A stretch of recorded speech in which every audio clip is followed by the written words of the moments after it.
Dans cette vidéo, on va parler des soins bruts et bio que j'utilise dans mes soins. Alors, c'est parti! Salut à toi, si c'est la première fois qu'on se rencontre, mon nom est Linka Dumitru Blanchard et j'accompagne les personnes engagées, des personnes comme toi, dans leur connaissance et connexion à eux-mêmes à travers l'Ayurveda et le yoga. Aujourd'hui, je veux te parler des soins que j'utilise. Ce sont toujours des soins naturels, bruts, bio, qui me permettent d'être beaucoup plus connectée à la nature et de toujours me merveiller des cadeaux que la nature peut nous faire. Alors pour cela, aujourd'hui je me suis équipée voilà, d'un petit bac où j'ai mis tous mes soins. Avant de te présenter ces soins, je veux te dire que une routine minimaliste ne veut pas toujours dire très peu de soins, surtout si on souhaite vraiment cibler nos besoins et répondre au mieux à nos besoins. Par contre, elle veut dire des soins les plus bruts possibles et bien sûr toujours biologiques. Donc je vais commencer par ma routine visage et pour cette routine visage vraiment j'ai une routine très minimaliste, c'est-à-dire que j'utilise toujours matin et soir un combo qui pour moi est gagnant.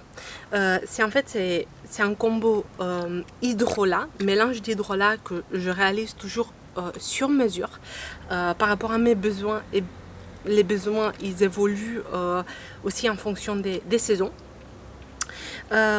Ensuite un gel d'aloe vera bio avec une compo juste géniale parce que dans cette compo on a énormément, on a 95% d'aloe vera et le reste c'est de la glycérine et ce sont des produits 100% naturels qui vont aider le gel garder une texture de gel plus longtemps. Ce que j'aime beaucoup de ce gel de Bioflore, c'est qu'il ne contient pas de la gomme Xanthan, qui est une gomme issue de l'industrie synthétique, certes autorisée en bio, mais qui peut présenter des problèmes d'allergie, de sensibilité. Et donc ils ont remplacé cette gomme par la gomme en fait par un autre produit 100% naturel qui fait vivre les communautés de Pérou et qui s'appelle le Caselpinia spinosa gum. Et c'est ce produit qui va donner une belle consistance de gel qui tient à ce gel.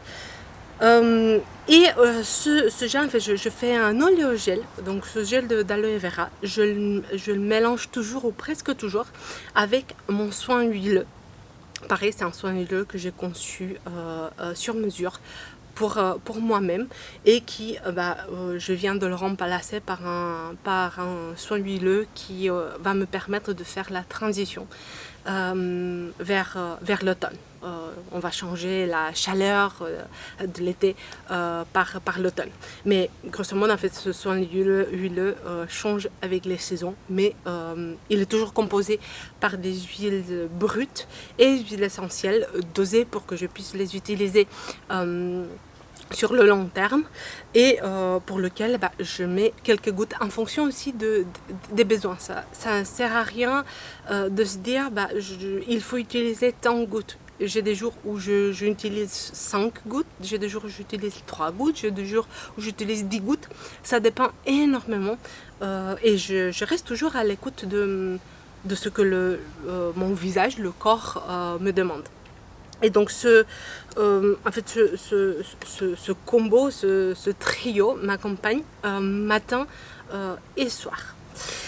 Ensuite, pour pour tout ce qui est, pour rester dans la sphère du visage, pour tout ce qui est soin du visage, plus précisément les dents, en Ayurveda, on prête une attention particulière aux dents parce qu'elles nous indiquent aussi l'état de nos os.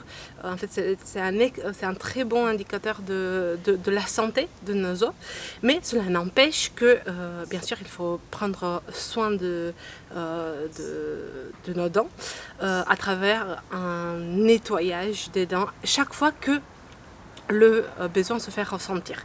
Je ne suis pas le dictat ou le conseil général de se brosser les dents 2 fois par jour pendant 3 minutes, tout simplement parce que j'agis en pleine conscience. Certes, il est vrai que dans mon cas, je préfère toujours me laver les dents après avoir pris les repas principaux et le matin. Normalement, je prends que 2 repas principaux, mais je me lave toujours les dents le matin en me levant. Et pour cela, j'alterne avec mon propre dentifrice que je n'ai pas sous la main aujourd'hui et le dentifrice de Bioseptile. Cette marque, je l'adore. En fait, c'est un dentifrice vraiment très efficace où il faut mettre juste un tout petit peu. Ils ont aussi des dentifrices enfants. Nous, on les utilise depuis longtemps. Donc, notre fille les a utilisés aussi quand elle était plus petite. Et ce sont vraiment des dentifrices. Pour moi, il est de loin le meilleur. Le prix, certes, il est un peu plus élevé que d'autres, beaucoup moins élevé que d'autres qui sont, à mon sens, beaucoup moins efficaces. Et c'est juste un bonheur de l'utiliser. Et toujours, bien sûr, avec une brosse à dents à poil médium souple. Pourquoi pas à médium ou forte? Tout simplement parce que cela va venir irriter nos gencives. Et c'est d'ailleurs une des premières causes de la parodontite, de tout souci que nos gencives peuvent avoir. Donc, ce qui est important, ce sont les mouvements qu'on effectue, la qualité aussi de dentifrice, parce que c'est lui qui va nettoyer en douceur, bien évidemment. Donc, je n'utilise pas du bicarbonate ou d'autres substances qui certes sont naturelles, mais qui peuvent irriter les gencives, surtout avec un usage plus intense, plus quotidien. Et je finis toujours en fait ce brossage par un rinçage, par une eau de rinçage de la bouche qui est composée majoritairement de l'hydrolat de menthe poivrée pour ses effets antibactériens, rafraîchissants, etc. Ensuite, pour tout ce qui est, en fait, pour finir avec la partie visage, j'effectue cela une fois par mois, peut-être quand il fait très chaud ou que j'étais en randonnée, que mon visage il est beaucoup plus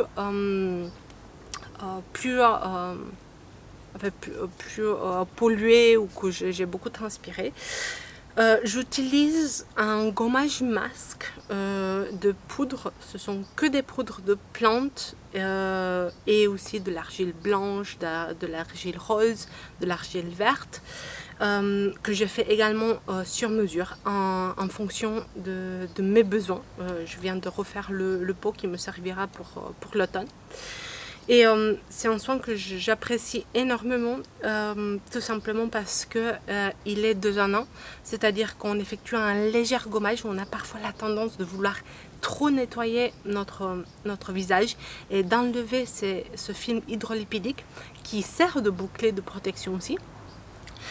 Mais celui-ci, c'est vraiment un gommage tout en douceur et qui fait office aussi de masque. Je laisse poser 5 minutes environ, tout en veillant à qu'il ne sèche pas sur mon visage. Et c'est donc du coup c'est un soin que je fais 1 à 2 fois par semaine. Et parfois ça m'arrive de juste me nettoyer un tout petit peu avec ce mélange, mais sans l'utiliser comme gommage, donc même massage circulaire qu'on effectue en 2 minutes.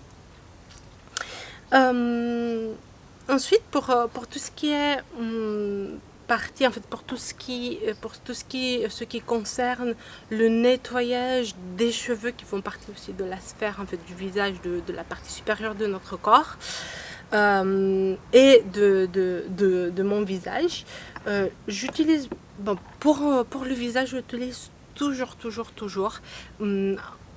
un savon saponifié à froid. Et c'est un mélange que je fais aussi avec ce qu'on appelle le double nettoyage, qui est d'abord un nettoyage à l'huile, des huiles brutes. J'utilise vraiment des huiles très simples comme le coco par exemple. Le coco sur moi il est juste excellent parce qu'il rafraîchit et il permet d'enlever les impuretés. Je ne me maquille pas, mais on peut toujours accumuler des impuretés, de la pollution, etc., etc. Et ensuite, je finis ce lavage avec un savon saponifié à froid. Je prends toujours des savons saponifiés à froid certifiés Nature et Progrès. Je trouve que ce label va vraiment très loin par rapport à leurs engagements, par rapport à la façon dont les contrôles et les audits se passent. Et c'est génial parce qu'en général, les savons saponifiés Nature et Progrès, ce sont des petits artisans, plus ou moins petits. Et en ce moment, on utilise des savons qu'on adore. Tout simplement, ce sont des savons de la savonnerie des Acacias. Je vais mettre toutes les infos dans la description en bas.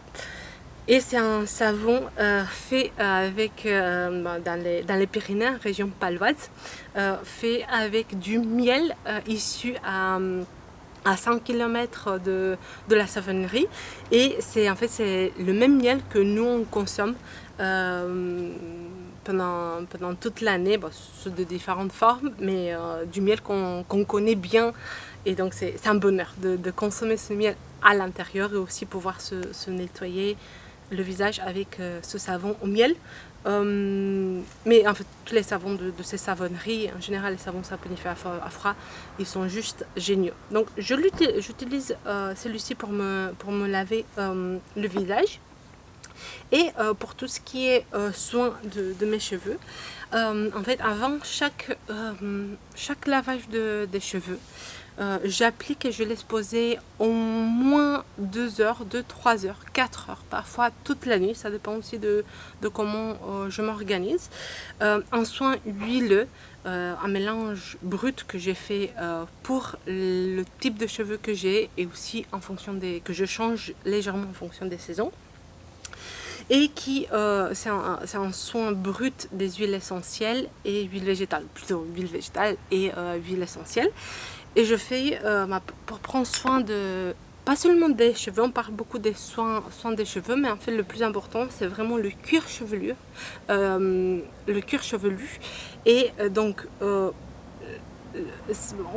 je privilégie toujours un massage très doux qui va activer la microcirculation. Et en fait, c'est ça ce qu'on cherche avec les soins dits cheveux, c'est l'activation de la microcirculation au niveau de la racine de cheveux qui va pousser plus fort et qui va se nourrir de l'huile. Donc ce n'est pas que la fibre capillaire qu'on nourrit, c'est surtout pas directement la fibre capillaire qu'on nourrit, mais c'est à travers la racine. Et en pénétrant dans la racine à l'intérieur de la fibre capillaire, il y aura aussi de l'huile qui va la nourrir. Et c'est un soin que j'effectue, donc comme je disais, à chaque fois avant que je me lave les cheveux, 2 à 3 fois par semaine, en veillant à ne pas utiliser beaucoup. Donc je mets toujours un peu, je fais un massage et je remets. Pareil, je n'ai pas de quantité parce que j'observe. J'observe mes cheveux, j'observe leurs besoins, etc. etc. Et je finis par un lavage. Je finis par un lavage avec un savon saponifié à froid.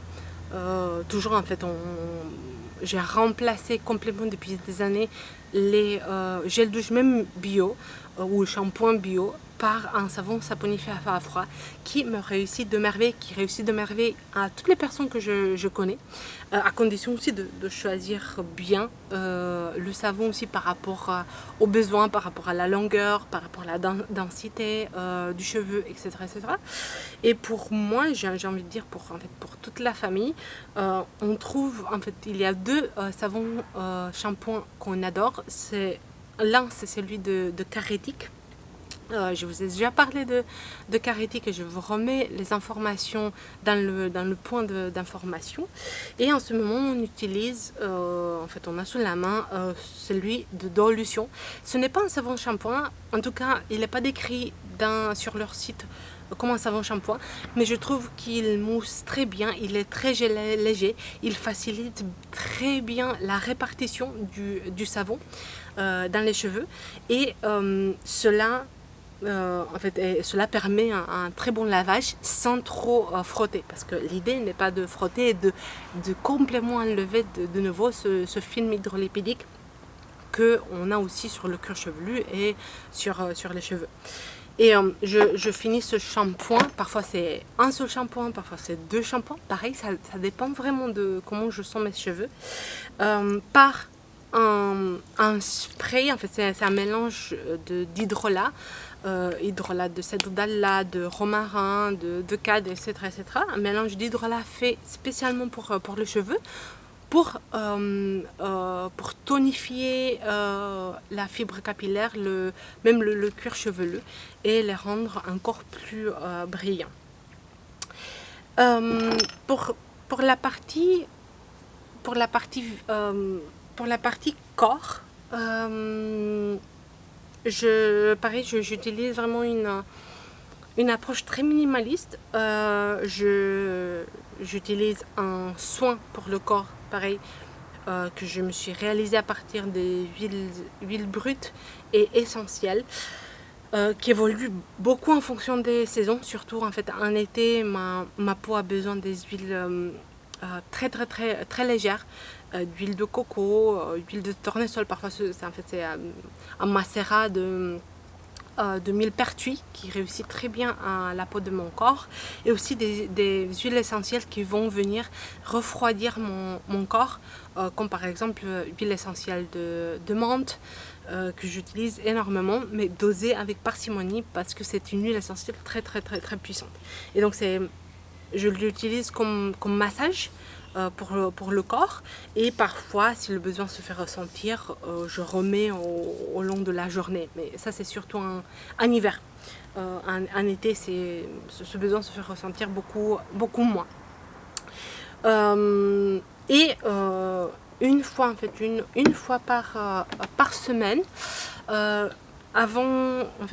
je suis dans la douche, après avoir utilisé le savon, j'utilise un gommage 100% naturel, que je varie légèrement en fonction des saisons, mais la base est toujours du sucre de betterave, fait ici en France, et que je mélange avec de la farine de pois chiche ou avec de la farine de riz complet, avec du Nîmes, par exemple avec les chaleurs qu'on a eu ces derniers jours, je me suis fait un mélange avec un peu de Nîmes, qui est une plante tropicale certes, mais qui a des pouvoirs vraiment équilibrants de la peau, surtout en cas de surchauffe. Et donc c'est le gommage que je vais utiliser je pense pour les 2 prochaines fois, parce que j'aime bien utiliser beaucoup de produits et me faire un bon massage.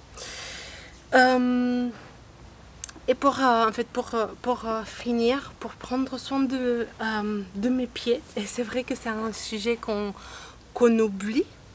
Parfois, on part du visage, du corps, mais on oublie les pieds, et ce sont eux qui nous tiennent debout, qui nous permettent de marcher, donc il faut les chouchouter. Personnellement, je le fais tous les jours, mais avec beaucoup de soin. J'utilise tous les jours le soir, après ma douche du soir, le mélange de beurre de karité et huile végétale que je me suis faite, et ça c'est un mélange que toute la famille l'utilise.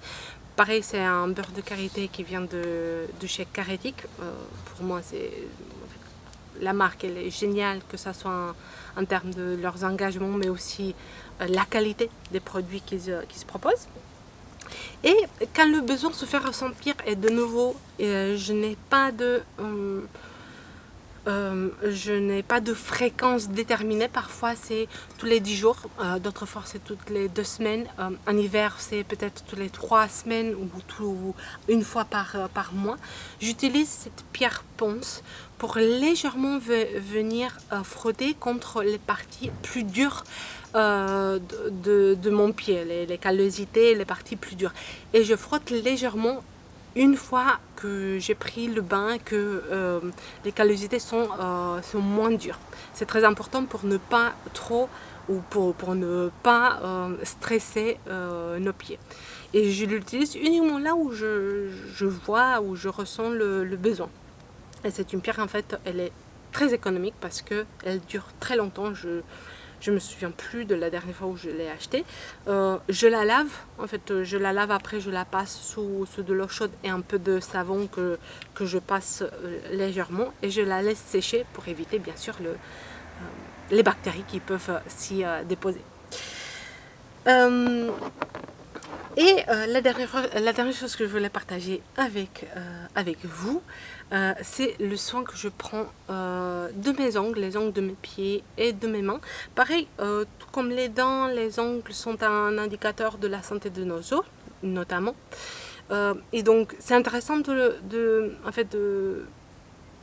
d'en prendre soin, parce que parfois, cela peut... en fait, même en prenant soin, on peut voir que nos ongles ne sont pas en bon état. Et c'est un indicateur très clair qu'il y a quelque chose à l'intérieur, au niveau des os, d'autres tissus qu'on a dans le corps, que ça ne va pas. Ça nous indique carrément un déséquilibre. Et donc, pour le soin en fait, de mes ongles que je lime tout simplement, j'utilise de façon quotidienne, parfois vers 2, 3, 4 fois par jour. Ça dépend aussi de ce que je fais ou je fais pas. Une huile de ricin dans laquelle j'ai rajouté quelques gouttes de citron. Le citron vient renforcer les ongles, vient les protéger, vient les nourrir aussi, tout comme l'huile de ricin le fait. Et j'applique juste quelques gouttes sur l'ensemble de mes ongles et je fais vraiment un bon massage. Et ça, c'est génial parce que en faisant un massage de mes ongles, je finis aussi par mettre sur mes mains, ce qui est tout à fait ok. Et ça fait un moment de détente juste génial. Et pareil, quand le besoin se fait ressentir, je pousse tout simplement les cuticules. Je ne coupe jamais les cuticules parce que elles aident, en fait, elles ont un rôle protecteur pour que la bactérie ne rentre pas dans la racine de nos ongles et provoque des maladies, des infections, etc. etc. Et donc c'est un bâton en bois tout simplement parce qu'il est beaucoup plus souple et doux que le bâton en plastique ou en métal, qui selon moi est le pire. Et je pousse légèrement. Et ensuite, je les nourris avec l'huile de ricin et mes ongles, mes cuticules se portent très très bien, tant celles des mains comme celles des pieds. Voilà ce partage que je voulais te faire par rapport à ma routine de soins bruts et cosmétiques que j'utilise. Je serais vraiment ravie d'avoir tes questions. Tu peux les mettre dans l'endroit dédié aux commentaires. Tu peux également m'écrire à l'adresse email que je te mets pareil en barre de description. Si tu n'es pas encore abonné à ma chaîne YouTube, clique sur le bouton pour t'inscrire, pour t'abonner, et sur la cloche également pour ne pas rater les vidéos que je fais pour toi toutes les semaines. Sur cela, je te souhaite de bien prendre soin de toi avec les produits qui te conviennent, et je te dis à très bientôt.